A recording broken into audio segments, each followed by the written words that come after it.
All right, it is 2 p.m. Welcome to this webinar from the Information Literacy Committee. The title, Instructing the Outliers, Teaching Information Literacy in STEM and Health Fields. My name is Brian Clark. I am the Technical Services Librarian at Illinois Central College, and I will let Sarah introduce herself. Hi everyone, I'm Sarah Hill, the Information Services Librarian at Lakeland College in Mattoon. Thank you all for being here. So our plan today is to lead you through 5 different scenarios in the STEM and health fields, and then we will have time for a question and answer and discussion section at the end. So feel free to put any questions in the chat and we will get to them at that portion of our webinar. So without further ado, here we go. Okay, so the first section we're going to talk about is information literacy in the science field. And I do this primarily in a biology research class. And so we do this by creating a scientific paper for biology. All right, and so back in 2017, the spring semester, one of the biology faculty at Illinois Central College was transferred to me as instruction cohort because one of my fellow librarians left at that time. And so I contacted her to let her know that I was going to be taking over that embedded partnership, and she was happy about it and excited to see where we could go. And so that semester I was in each section of her class 4 separate times, and recently we've timed it down to just 2 times per semester, focusing on specific details. But depending on the semester, this can be, depending on the number of sections, 16 to 20 instructions per semester, to give you an idea of the amounts involved. So when we started in 2017, the main focus was to get the students understanding what it was that they were going to be writing when they created a scientific paper or a scientific study, however you want to look at it. And so we first looked at reading primary literature, and then once we understood how to read it, we started doing the library research and finding specific articles from scientific databases in order to get the research done. We also ran sessions on evaluating credibility and the ethics in research and writing, so that we were looking at plagiarism and knowing that what we looked at was the best model.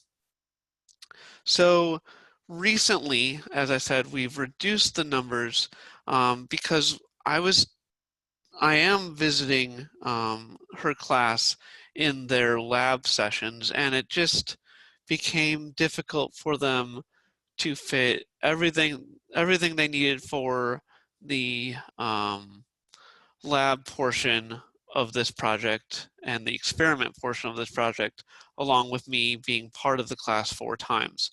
And so now we primarily look at reading, primary literature, and then library research. And all of that can be found on this LibGuide at ICC. And so I'm not going to go to it, but the link is there on your screen, and you'll be getting this PowerPoint information at the end of the webinar as well. But what I mean by reading primary literature is that we go through the main format of what the scientific literature looks like. So we talk about the introduction, the methodology, the results, the discussion, the conclusion, all of the main sections so that they know what it is they're going to be writing and how they're going to be writing it. And we help them decipher the scientific way that those papers are written so that they don't feel overwhelmed when they go to read them because they don't read like anything else they've read before. And so then once we've given them an idea of what those look like, we go ahead and show them sample papers so that they can get used to the feel, and then take them to science databases like Science Direct, and let them search for articles based on what they know that these articles should look like. And so once we've started figuring all of that out, the faculty member and I worked on creating 2 handouts. One of these handouts I use in class when I'm presenting, and it is basically with the help of the professor, I provide several different examples of how to search a scientific question or a research question that they might have with their experiment. The main one that I use is, how does algae affect the oxygen levels in water? And so I show them how to break that down into keywords and how to limit using the database to find the type of articles that they're actually looking for. And then Jen, the professor, with my help, created a worksheet for them to do for homework after I was there, asking them to perform 3 separate searches on 3 separate research questions and show articles that met the criteria of what we were looking for. That way, we were able to determine whether or not they were finding the necessary types of information. And then since we moved down to 2 sessions in their lab time, it's not required, but it has been greatly proposed to the students that they would find their best use of time if they're struggling to come into the library and make an appointment with me, either one-on-one or as their group, because it is a group project, and I will work with them to hone their research and their reference question to get to exactly what it is they're looking for. And so we use that information to make sure that they're getting past the normal research and into the scientific research they'll need for this project. And again, I can provide, I can provide direct links to these handouts after the webinar, so you'll be able to see what it is that they look like. And then I'm going to turn it over to Sarah for the second example.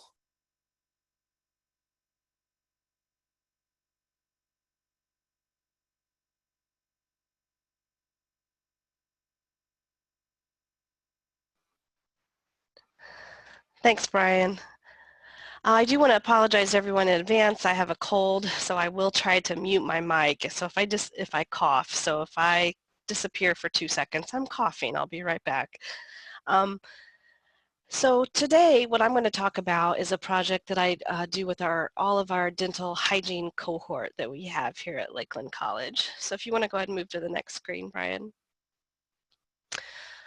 So back in the fall of 2017, We do have staff development for 1 day in the fall and 2 days in the spring, and part of my job description says that I will do some type of library presentation to staff.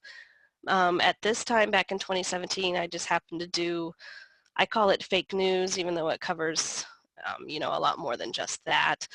And so that was my presentation in November. And as you can see there, the email that I received was from Beth, one of our dental hygiene instructors, and she wanted me to create something similar for her students that's focused more on dental hygiene. So you can tell by the email that she had put some thought into it, what she wanted. She wanted the bad and fake news, some articles, websites, questions to ask themselves. But then she was also bringing in ideas about fake advertisements and articles and things like that that are more specific to what her students will see in the real world. Go ahead and click to the next slide. I have to admit that I had quite a few emails back and forth with Beth because, I didn't know what kind of fake news dental hygienists encounter. So she said oil pulling was a big one, and then just natural remedies. She said they do talk about alternative medicine in her class, alternative medicine that works, but she said there's so much out there about these natural remedies to do things that really dentists need to be working on. And also the freebies and sponsored products. She said that even now her school email address gets a lot of emails from salespeople trying to offer free samples and things like that that are not very useful. So those are the topics that she wanted me to focus on. Okay, the next slide. This is just a reminder to don't reinvent the wheel. I had already created what I call my fake news presentation for students that I do in my strategies for success classes that I speak to every semester. So that's our strategies 101 class. I also have a fake news presentation for reading students that some of the reading adjuncts have me do for their in-person classes. And then I had just done the one for staff. So they all kind of are a little similar, but different, of course, depending on the audience. So what I did, go ahead and move to the next slide. These are just quick little screenshots of things that were already in my student presentation that I went ahead and, just used again, right? And I know a lot of you have seen these, or some of you may have moved on to even better ones, which is great.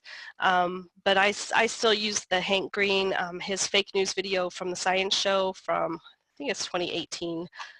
And then I use the Chris Straub's comic strip there about researching news. And then the 4 tips to spot bad science reporting, that is from Above the Noise. So those are ones that I use to encourage conversation in the classroom, and it really gets the students talking and laughing.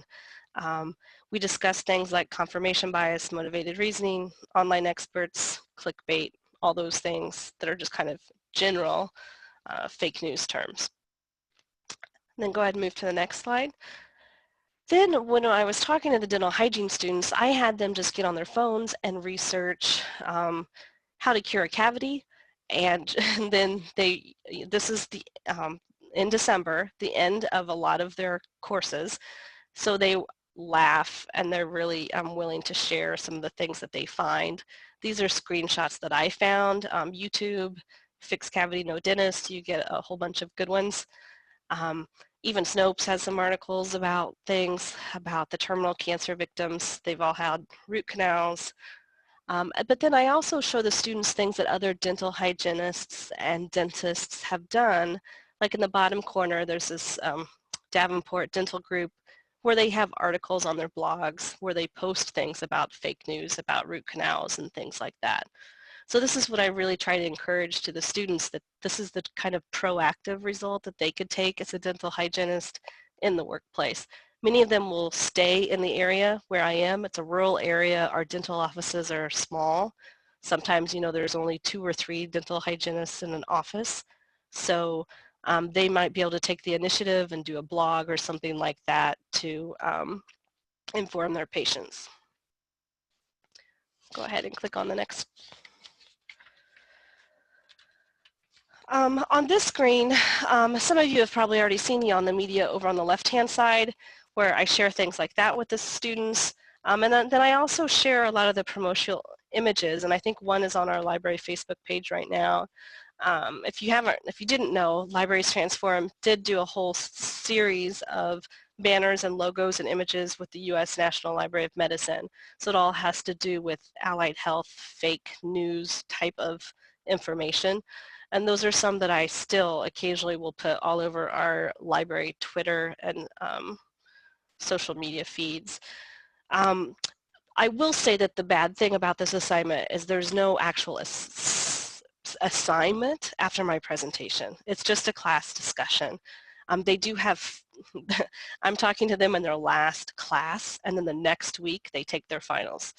So there's no assignment or follow-up assignment, but the instructor likes having me come in at that very last class to just get the conversation going, so they know just kind of what to look for whenever they head into the workforce. So that's pretty much the one that I do for dental hygiene. I do have the link that's there on the website on one of my LibGuides, and I'm going to throw a disclaimer up there that it was created for internal use only. Our dental hygiene students, they are not online. They are only in person. So this was the presentation that I created to show them up on the screen. All of these dental hygiene students had already heard me do my, kind of my regular how to find articles in our databases presentation at the beginning of their program here at Lakeland. And so for a lot of them, this was then the second time that I had been into their classroom to discuss. And so I do throw in that kind of information into my presentation too, just to remind them that the databases are there for them to find quality information that they can show to patients, and how even when they graduate and they're off in the workplace, they can always give the library a call and we can find some information for them and send it to them, through email to get them more information about a topic if they're at a small office who don't have access to databases. Okay, and that's all I have for dental hygiene. Next up is technology. Thank you, Sarah. All right, so for technology, I'm going to talk about the digital shred workshop. Now, my disclaimer here is that we have not done this workshop at ICC. I found this in the ACRL sandbox. Alexandria Chisholm from Penn State University posted this in November 2019, but it's something we've been looking into, and I feel it has a lot of really useful information to get students thinking about technology and privacy.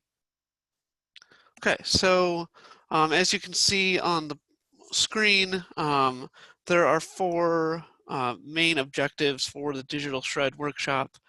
And really the goal of the workshop is to assist students in seeing and understanding what is at stake with all the information they put out there, right? So students and even us, we have all of these different accounts, social media, consumer like Amazon or Target,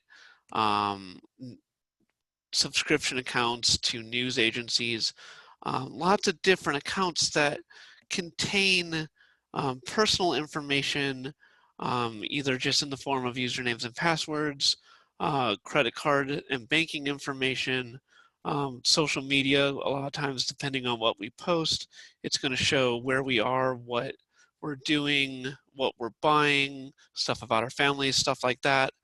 And it's hard sometimes to take a step back and go, wait, all of this information is out there about me? I didn't realize. And so the digital shred workshop works to help you see what it is that's out there. And it does that through a few different handouts. And so the first handout is called the Ideal Portfolio. And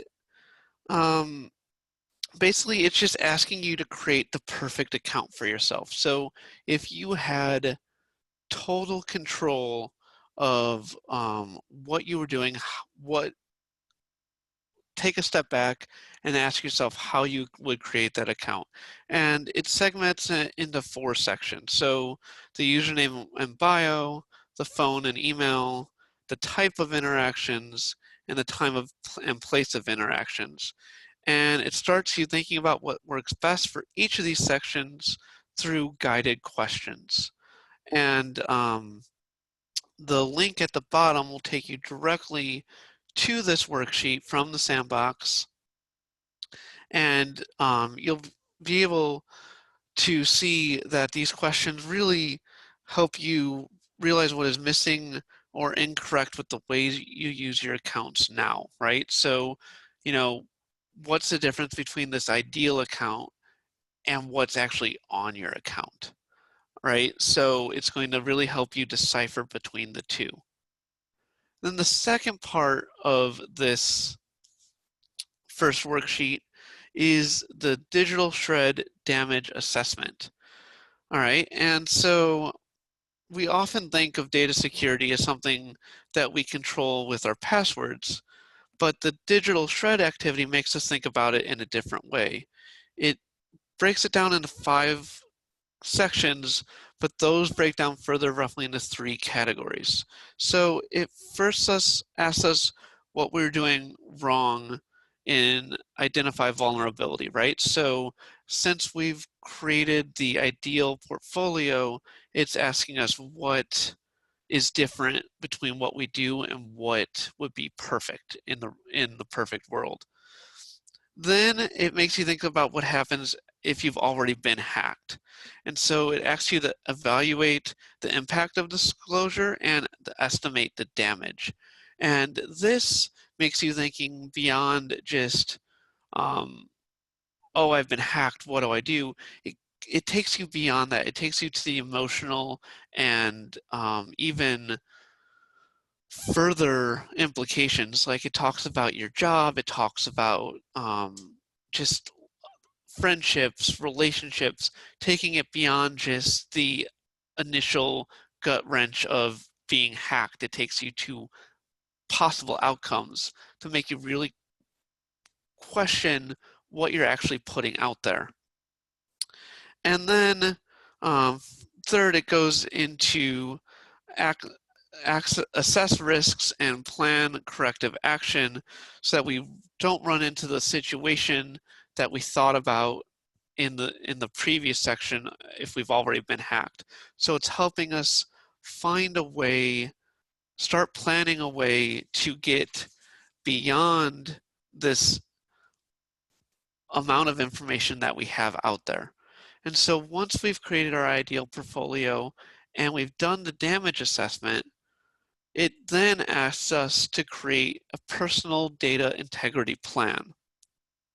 All right, and so what's great about this worksheet is it breaks the types of internet usage that we have into sections, right? So it makes us think about all the ways that we can be hacked, right? So if you look at the screen, you see smartphone, web browser, social, productivity and organization, health and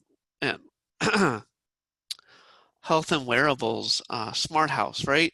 So we might not fall into all of these categories, but there are a bunch of us that are going to fall into several of these categories. And by breaking it up, it helps us to see what each section is before moving on to the next section. All right, and what's great is each section has a listing of next step resources to further assist you with cleaning up that vulnerability in that section. And if you follow the links to those tools, it's going to just go in depth into that specific section rather than talking about it as a whole. And so once you evaluate your risk priority you'll know what you need, how you need to audit, and how often you need to audit your tendencies, and the different ways to help you make that audit. And again, the link to this specific worksheet is at the bottom of this slide. So that's Digital Shred, and I'm going to go ahead and turn it back over to Sarah for the math section. Thanks, Brian. I know as I was listening to you talk about that project, I was sitting there thinking, oh, this would make a perfect workshop for staff. And then I think it would get me in the door to some of the, I was thinking the career workshops and things like that. I think that would be a perfect go along. We talk about digital footprint all the time, but it's hard to get more than just about a sentence in when I talk about it. So I'm going to talk about math, and this is specifically math for elementary teachers. Go ahead and move on to the next slide. So I'm in my 7th year here at Lakeland, and so a lot of the library instructions were just kind of dropped in my lap when I started my first year as carryovers. But then most of the recent ones have been earned through networking here at the college. So I serve on a lot of campus committees. I'm a leader in our faculty union, so that kind of helps me get my foot in the door. Last fall, we hired 5 new full-time faculty on campus, and our Dean of Guided Pathways invited me to speak to them about best practices in instructional design last November. Yeah, and I'm a librarian here, and I'm talking about instructional design. So basically, I tried to cram 4 years of my educational degree into about 60 minutes, and then also introduce them to library databases. So it wasn't ideal, but it did lead to great conversations about how I can help them with library stuff, as well as curriculum issues that they may have. So this is a quote that I pulled from a book that some of you may have, the Implementing the Information Literacy Framework, a practical guide for librarians. And this quote, I really love how it says what I've always believed, is that how librarians should focus first on creating and implementing mechanisms for building relationships with faculty, rather than focusing on, the stats, the number of classes that we bring in or that we go to talk to. So the example that I'm going to share is an example that I have from building one of those relationships. Here at Lakeland, we are probably the only college in the state who does not have a center for teaching or some type of group like that to help and support our faculty. Our program was cut, our Center for Teaching was cut during the budget crisis a few years ago, and it has not been reinstated. So we have one lovely overworked worker who is our Canvas guru, but other than that, our faculty are kind of floundering with the lack of support. So the library has been trying to step in a little bit to help with the need, and also to give the war cry saying that we need more staff to help our faculty and adjuncts. So go ahead and move on to the next slide, please. So after my talk about instructional design, I received this email from one of our new faculty members, and she is actually new to college teaching, and she is a math teacher, math instructor. But one of her classes is a little bit odd because it's the math for elementary teachers, and this is the second math course that they take in the sequence here at Lakeland, so it covers mainly geometry. So she knew that she wanted to implement some sort of research, writing, something like that into her math classroom, but she really wasn't quite sure what to do. If you look there at her number 1, she wants them to learn more about Common Core, and she said that's not really mentioned in their textbook at all. I'm sure it's probably an old copyright date. She's talked about, hey, I heard all these complaints in my first year of teaching, so my second year of teaching, I want to dive into this. The second one, I'll admit I kind of rolled my eyes a little bit when I was researching a mathematician, because I was like, ugh, no, that's been done. Let's try to think of something different. But I love how down at the bottom she admits, she's like, hey, I'm a terrible writer. I'm really not sure how to grade a paper. I need your help. So I was able to email back and forth with her a little bit, and then we set up a time in the next week where we sat in my library instruction computer lab. We both logged into the computers next to one another, and we just sat there and worked on her assignment sheet and also her rubrics for grading the assignments there in that time. We ended up with 3 projects that build on each other. And also all 3 of the projects are something that the students can put in their portfolio so that whenever they transfer, most of our students transfer to Eastern Illinois over in Charleston, so that they have some items, artifacts for their educational portfolio over there. So go ahead and switch to the next slide. I know it's a little blurry. This is a screenshot of the first project that we did where we had the students look at the Common Core math standards and then basically just learn more about them, because even this was their second math course in the sequence, but they still didn't know much about Common Core, and that the Illinois math standards were basically kind of the Common Core. We also had them watch a video that I found by Vox. It's kind of funny and entertaining, but explaining why parents have so much trouble with Common Core math problems. And then she wanted them to really focus on the 2 benefits and the 2 obstacles. And then they had to write the response down at the bottom. Do you think that the Illinois math standards should be changed, left alone, or abandoned altogether? And then they had to back up their response with research. And the rubric then goes into more detail about the types of sources they needed to have. Of course, they were all library resources for the most part, and what kind of information she was looking for. She was encouraged to hear that she didn't have to grade so much their writing. I said, hey, you could just say, grammar, just say it's worth, 5, 10, or 15 points on the rubric, and just, give them a range of 3 different options. And she was thrilled with that. I did talk to, actually, this project we're kind of in the middle in. I just talked to her class last week about this first project. So we looked at opposing viewpoints database and issues and controversies, and then we also looked at EBSCO's professional development collection with all the education journals in it. I also showed them how to find Illinois newspaper articles in ProQuest 1 Academic so that they could find articles from, the Champaign-Urbana News Gazette, papers like that, so they could see what had been talked about with Common Core in our local area. Go ahead. Thanks, Brian. This slide then was our second project that they haven't started yet. They'll be working on this and then I think in 2 weeks. The second project, if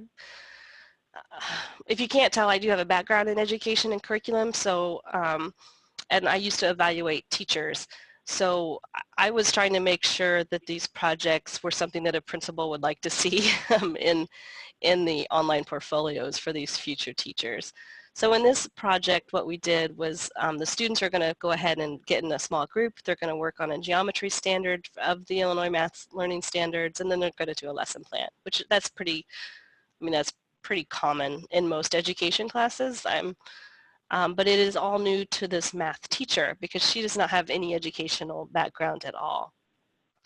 This is one where the students are going to grade each other, their group work, all that kind of normal stuff that happens in cooperative learning. And the rubric that she is going to use is mainly going to be based on math, since that's her expertise. Okay. And then the third one is on the next screen. The third project, oops, go back one, thanks. The third project is basically a letter of complaint. So they receive a letter from a parent complaining about the math standards and why it takes so many steps, to do a simple subtraction problem. And as a teacher, how do you respond to that parent? So it's just a 1-page written response in letter format. The rubric does say that she encourages them to find some support so that they have, a link or something that the parent can click on to find out more information about Common Core. But she and I both agreed that this was a good real-world activity. They're going to have to respond to letters or emails, most likely an email, something like this from a parent. Okay. Next slide, please. This is a quote from the same book that again, it's It's librarians need to work at the program level, so helping to shape curriculum, working with institutional policymakers, interfacing with faculty and department heads. I think if you look at my library job description right now, helping a new math teacher create assignments and rubrics, probably, I know it falls outside of my job description. But I think it's also helped me develop a relationship with this teacher so that now I know every semester I'm going to be going in and speaking to this class. And then I think it's going to move into some of her other math classes that she teaches also. I am encouraged by this because I feel like I'll have a success story in the math department, which I don't have one right now, so this is great. And so I'm hoping to use this to kind of drop into conversations I have with other people at committee meetings and leadership teams to show that we do more than just talk about databases and fake news workshops and good reads from the library and things like that. So this is just one way I'm trying to kind of get my foot in the door to help things at the curriculum level. Okay, and next up is engineering. Thank you, Sarah. So engineering. Again, let's start with another disclaimer because we like those today. So Sarah and I discussed the engineering section, and honestly, neither of us did anything specific for engineering. Like I've been involved in engineering classes, but it's mostly been at the basic intro to libraries level. It hasn't been anything specific to what they're looking at in their field. And Sarah also didn't have that inroad. And so I, again, went to the ACRL Sandbox.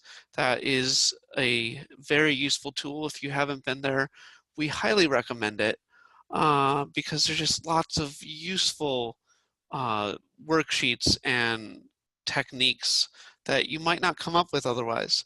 And I discovered that not a lot of people out there have posted about engineering information literacy.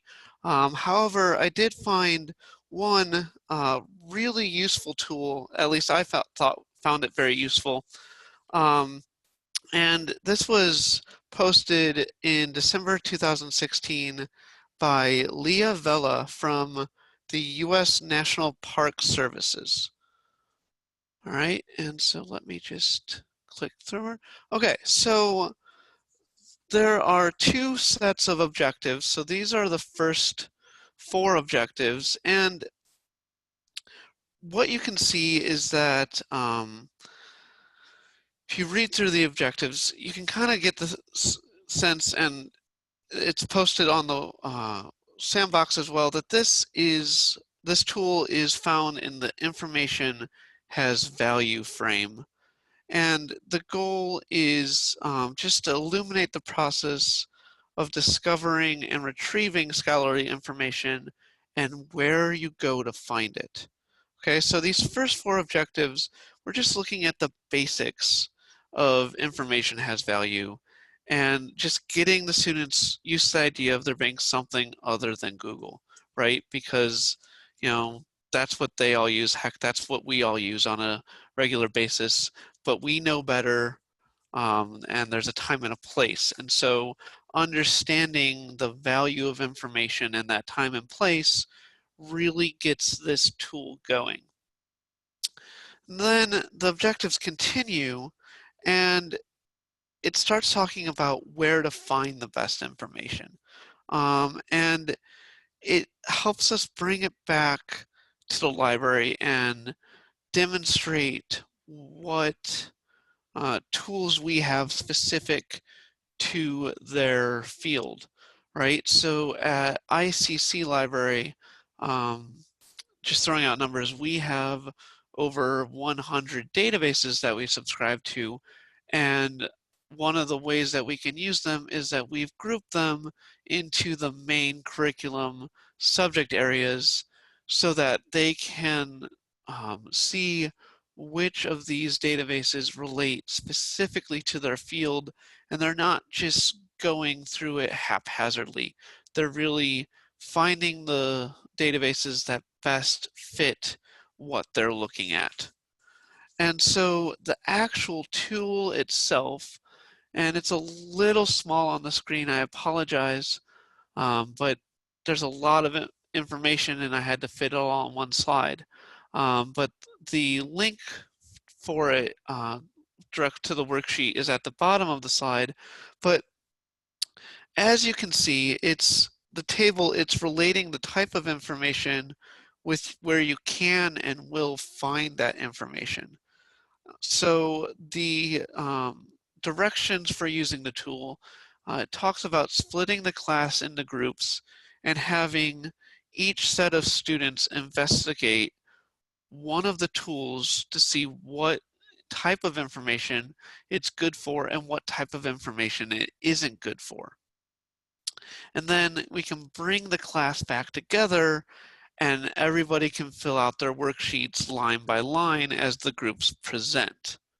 And so this is useful because obviously it's the students teaching the students, which is always the best we can ask for, but it's helping show them that even some of the reputable sites aren't going to be useful for what we're looking for, right? So if we look at the worksheet for Science Direct, it's, you know, a reputable library database, but you're not going to go there for government publications. You're not going to go there for conference proceedings. You're not going to go there for maps. But some of these other databases will be useful in those. And so we're creating a grid that shows them when they're in their field and they're looking for this specific type of information, I can take these databases out and add these databases in. And so it's going to limit their choices down to a select few to really get them where they need to be. And that listing of databases is going to change depending on what type of question they're asking. And so it's demonstrating to them the value of the databases, but also the value of the different types of information. And so you're able to see for a specific engineering field using engineering databases, what you're going to be able to get out of it. And then the baseline is going to be Google in the center, that you're going to be able to see is going to miss on several of these, and not be credible on others. So you'll see the need to branch out into these subject-specific databases to make sure that you get exactly where it is that you want to be. So I haven't played around with this, but I really see the benefit beyond just the engineering field because it shows it in a way that students can visually see what's useful and what's not across the field. So here's our reference list, and I'm going to let Sarah just talk through that, and then we'll open it up for discussion.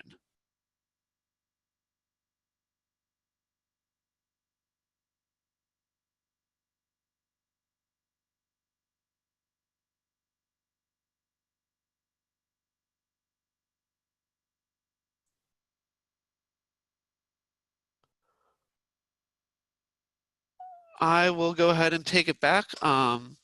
She might be away for a second, but that's fine. So the reference list, oh, there's Sarah. Oh. You want to go ahead, Sarah? Well, I was speaking. I just hadn't unmuted my microphone. So. Oh yeah, yes. Technology. Who knew?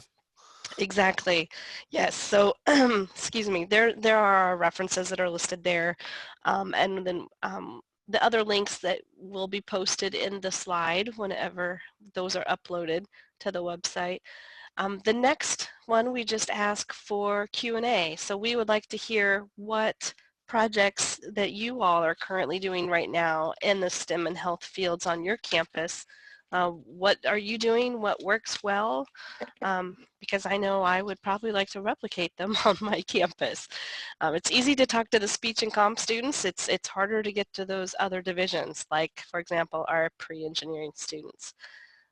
So what projects do you guys have that you would like to share, or do you have any questions for us? And you'll probably have to unmute your mics.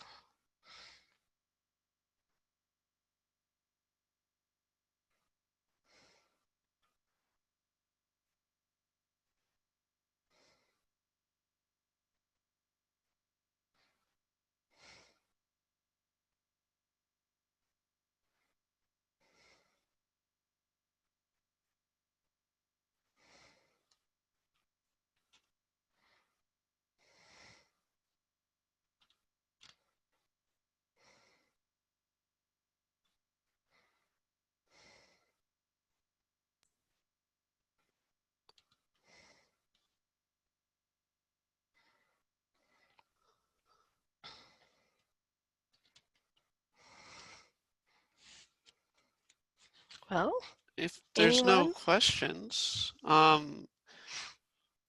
we do have our contact information. Oh, there's a question in the chat from Steve at Rock Valley.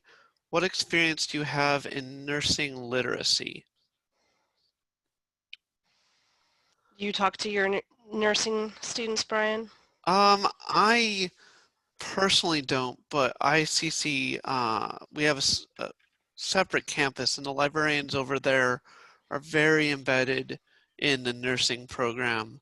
And Steve, I can give their, if you want to put your email address in the chat, I can give them your information, and they could provide you a couple of the tools they use that might be useful to get into working with the nurses. I know that they specifically get into evidence-based literature and how to distinguish the difference between what is evidence-based and what isn't. That's much more detailed than what we go into here at Lakeland. They just have me talk, at the beginning of the semesters, basically at the beginning of their programs, whether it be the PN, BNA, RN, and then we have another program that's a PN to RN program. So I always talk at the very beginning, and the teachers just tell them to come speak to me if they have any questions as they get into their care plans and things like that, where they have to do the evidence-based research for their citations and their care plan. Yeah, no, it definitely gets very detailed. I know that, and we kind of walk them through the CINAHL database and how to use it and all of its limits to the best of their ability, because there's just a lot of ways to manipulate that into a specific type of resource. Yes.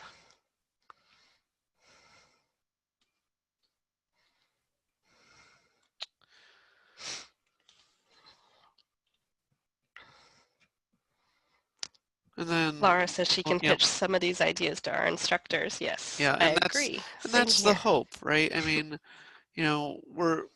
we know it's hard to get into the STEM. I mean, the one I have when I talked about the biology one, that fell in my lap. I didn't seek it, but it's been a really great relationship, and it's helped giving me inroads to some chemistry faculty. And once you get into those departments, they see you outside of the library and in a different light.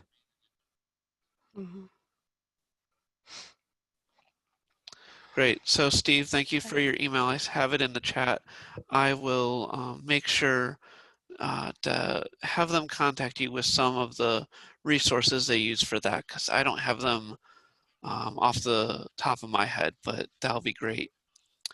And then, as always, if you think of something any of you think of something after the fact, feel free to email us. I know, having been participants in webinars before, it's sometimes hard to think on the fly. Oh, Katie posted in the chat. This only STEM allied health information literacy presentations I've done have been in physics class and an LPM bridge class prior to research projects. So it's helpful and confirming some current practices. So thank you, Katie. I'm glad that it helped broaden what you're looking at. So Yeah. thank you all for being here. Hopefully you can take information from this, and as I said before, the recording and slides and all handouts will be available both on the listserv and on the website afterwards. Thank you for attending, and thank you, Brian. Yep, thanks, Sarah. Have a great day, everybody.